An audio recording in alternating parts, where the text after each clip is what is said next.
En 1889, un arquitecto y paisajista francés llegó al país con la misión de trabajar en un proyecto de un año.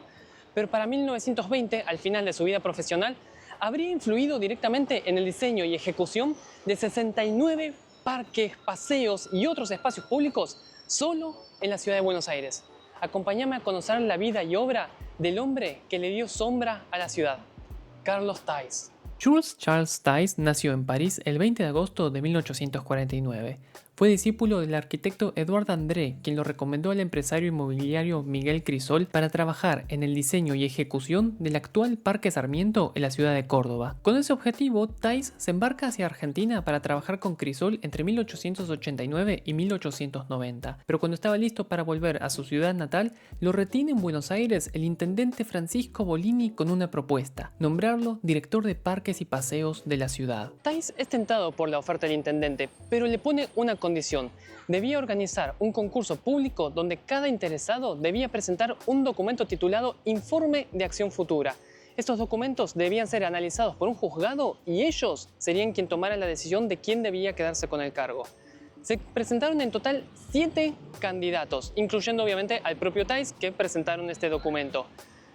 El señor Thais ganó por unanimidad.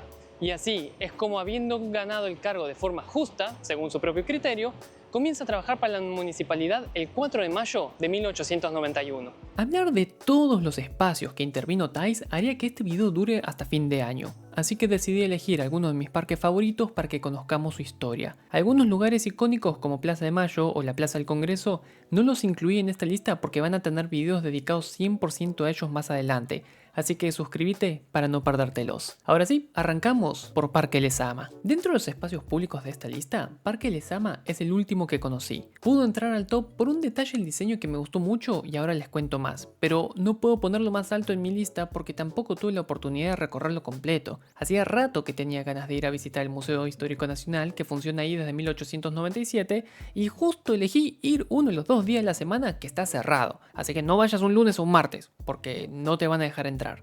El predio, como lo conocemos hoy, tomó forma después de que el terrateniente José Gregorio de Lezama comprara un lote en 1857 y lo expandiera anexando terrenos hasta la calle Brasil. Después de su muerte en 1889, su viuda le vende la tierra a la municipalidad con la condición de que se creara en ese espacio un parque público con el apellido de su marido. El diseño actual fue obra de Thys, que trabajó en la habilitación al público del espacio e inauguró el parque en 1896. Me gusta mucho cómo supo aprovechar la barranca natural para poner decoraciones y hasta un mirador que da a la actual avenida Paseo Colón, que en su momento era la costa del Río de la Plata.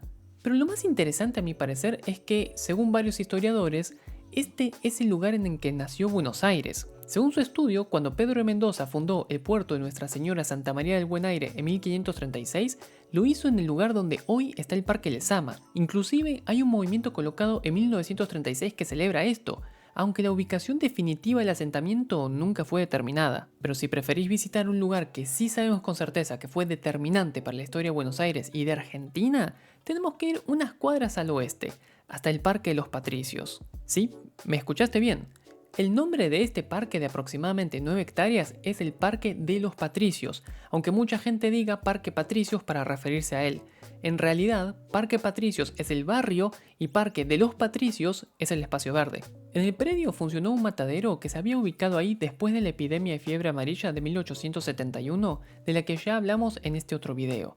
El Matadero del Sur, como se lo conocía, sirvió de bastión para las fuerzas porteñas durante la Revolución de 1880, en la que el gobernador Carlos Tejedor se rebeló contra el gobierno nacional. El 21 de junio se peleó el combate en los Corrales Viejos en el mismo lugar que hoy ocupa el Parque de los Patricios. Unos años más tarde, en 1896, la municipalidad ordena mudar el matadero con la intención de crear un nuevo espacio público que funcionara de epicentro del barrio que se estaba desarrollando rápidamente, impulsado por el crecimiento de la ciudad. Thys se puso manos a la obra y el 11 de septiembre de 1902, el nuevo Parque de los Patricios, bautizado en honor al regimiento patriótico nacido durante las invasiones inglesas, quedó abierto al público. Lo que más me gusta de este parque es su importancia poco reconocida en la historia de la ciudad de Buenos Aires.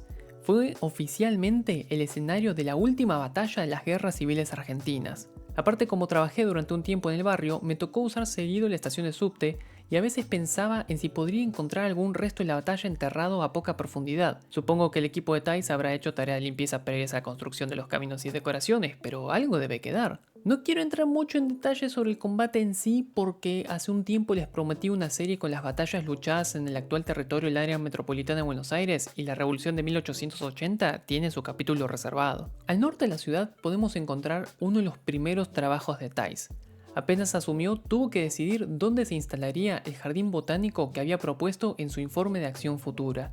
El lugar elegido fue una parcela propiedad del Ministerio de Agricultura donde funcionaba también el Museo Histórico Nacional. El 22 de febrero de 1892, Thais solicita que se establezca en el lugar un espacio destinado a la investigación científica de la flora nacional, así como también un parque público. El 2 de septiembre del mismo año, el pedido es aprobado y así nace el Jardín Botánico. Si nunca visitaste este parque, esta es tu señal para hacerlo. En las 7 hectáreas del Botánico, Thais plantó distintas especies de todo el país, aclimatándolas previamente a Buenos Aires y habilitó al público el acceso en 1898. Puedes recorrerlo de forma 100% gratuita y aprender un montón sobre nuestros árboles y plantas que gracias al trabajo de Thais coexisten en Palermo aunque sean autóctonas de la Patagonia u otras regiones. Pero aparte de paisajista y urbanista, Carlos Thais fue un científico de primer nivel. Estaba muy interesado en la difusión del conocimiento sobre la flora. Por eso es que en el Jardín Botánico estableció áreas educativas como esta que tenemos acá, invitó a científicos de todo el planeta a trabajar mano a mano con él, fue coleccionando plantas de todo el país, aclimatándolas a la ciudad de Buenos Aires y colocándolas también acá en el Jardín Botánico. Y aparte tenía un interés bastante particular por la industria de la yerba. Trabajó muy de cerca con productores de yerba mate y estableció acá en el Jardín Botánico en 1896 un yerbal que le permitió descubrir el proceso de germinación de estas plantas, lo que permitía a su vez a los productores poder generar mucha más yerba en mucho menos tiempo. El Botánico fue mucho más que el laboratorio a cielo abierto de Thais. También fue su cuartel general porque se instaló junto a su familia en la que hoy es la Casa Central. Ahí vivió durante toda su gestión al frente de la Dirección de Parques y Paseos y sirvió también como oficina desde la que diseñó todas sus obras. Dentro de todas las obras que hizo Carlos Thais en la ciudad de Buenos Aires, en mi opinión personal, su obra maestra fue esta: el Parque 3 de Febrero. El Parque 3 de Febrero como espacio público es anterior a Carlos Thais. Mientras Juan Manuel de Rosas estaba en el poder, empezó a comprar terrenos en una zona conocida como el Partido de Palermo, que por entonces estaba a las afueras de la ciudad. En estas tierras, el restaurador mandó a construir una casa quinta con un parque y lago artificial que después abrió al público buscando dar visibilidad y transparencia a sus actos y vida personal. Cuando Rosas es derrotado en la batalla de Caseros y se ve obligado a renunciar, sus terrenos fueron expropiados por el Estado y en 1870 se instala en la quinta el Colegio Militar de la Nación. Unos años más tarde, el presidente Domingo Faustino Sarmiento propone convertir el espacio en un parque público destinado a la experimentación y estudio de la flora.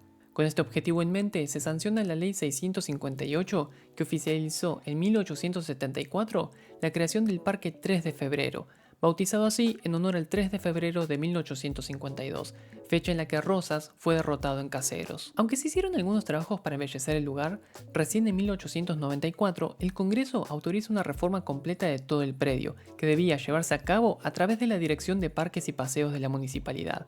¿Y quién estaba a cargo en ese momento? Por supuesto, nuestro querido paisajista francés nacionalizado argentino, Carlos Thais. Lo que hace Thais con el Parque 3 de Febrero fue mucho más allá de solo diseñar nuevos caminos y espacios. En 1897 pide permiso para destruir la Casa de Rosas, que se tira abajo en la noche del 2 al 3 de febrero de 1899.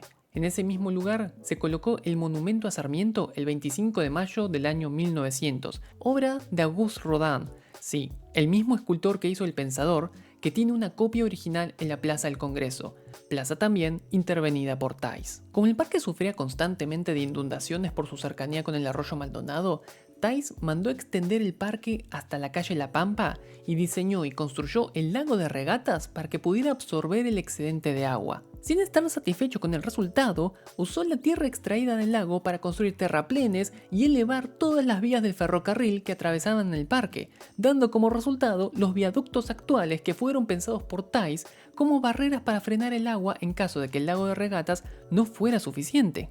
Con los ferrocarriles elevados, en 1908 trazó la avenida Figueroa Alcorta como límite norte del Parque 3 de Febrero, corriendo por el mismo lugar que había estado la vía del Ferrocarril del Norte de Buenos Aires, empresa que construyó el actual ferrocarril Mitre en su ramal a Tigre. Este lugar es por lejos mi parque favorito de toda Buenos Aires.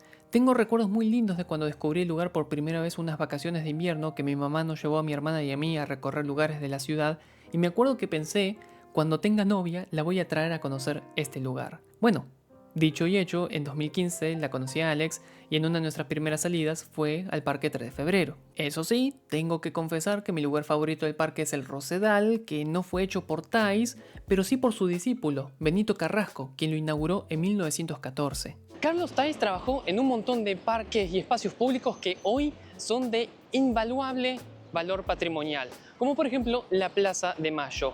Augusto Bunge, que fue diputado nacional en varios periodos, recordaba que el señor Thais podía ser capaz de meterte un árbol en cualquier lote que encontrara. No importaba si era de menos de 10 metros de ancho, Carlos Thais iba a encargarse de crear ahí un parque, plaza o plantar un árbol. No importaba. Iba a meter sombra en donde sea que pudiera hacerlo. Pero no era que era simplemente ese espacio puedo meter un árbol y ponía un árbol. Carlos Thais tenía un método, tenía una firma. ¿Cómo podemos reconocer que este fue un espacio intervenido por Carlos Thais y otros no? Thais consideraba que los parques no tenían por qué ser exclusivos de las clases altas. En sus espacios siempre reservaba áreas para juegos infantiles, pabellones para las bandas de música, áreas deportivas y baños de uso público. En los parques de mayor superficie solía incluir caminos curvos, rotondas, lagos, puentes y a veces equipamiento deportivo y sanitario, mientras que para los de menor tamaño prefería utilizar diseños más regulares y simétricos. Los caminos curvos que caracterizan sus obras eran pensados para fomentar la exploración. Cuando camines por un parque o plaza hecho por Carlos Thais, siempre te va a pasar que en algún punto vas a encontrarte con una bifurcación, y vayas donde vayas, te vas a encontrar con otra.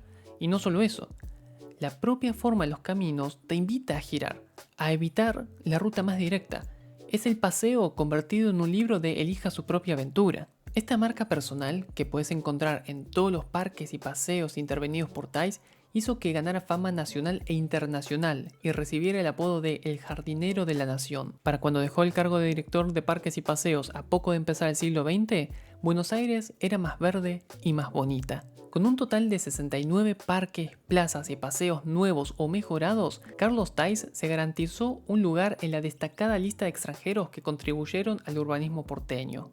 Lista de la que también forma parte este noble español y cuya historia puedes encontrar en este otro video. Por muy poco Thais no llegó a ver la obra del Conde de Guadalhorce, porque unos meses antes de que estuviera lista, el 31 de enero de 1934, falleció a sus 85 años.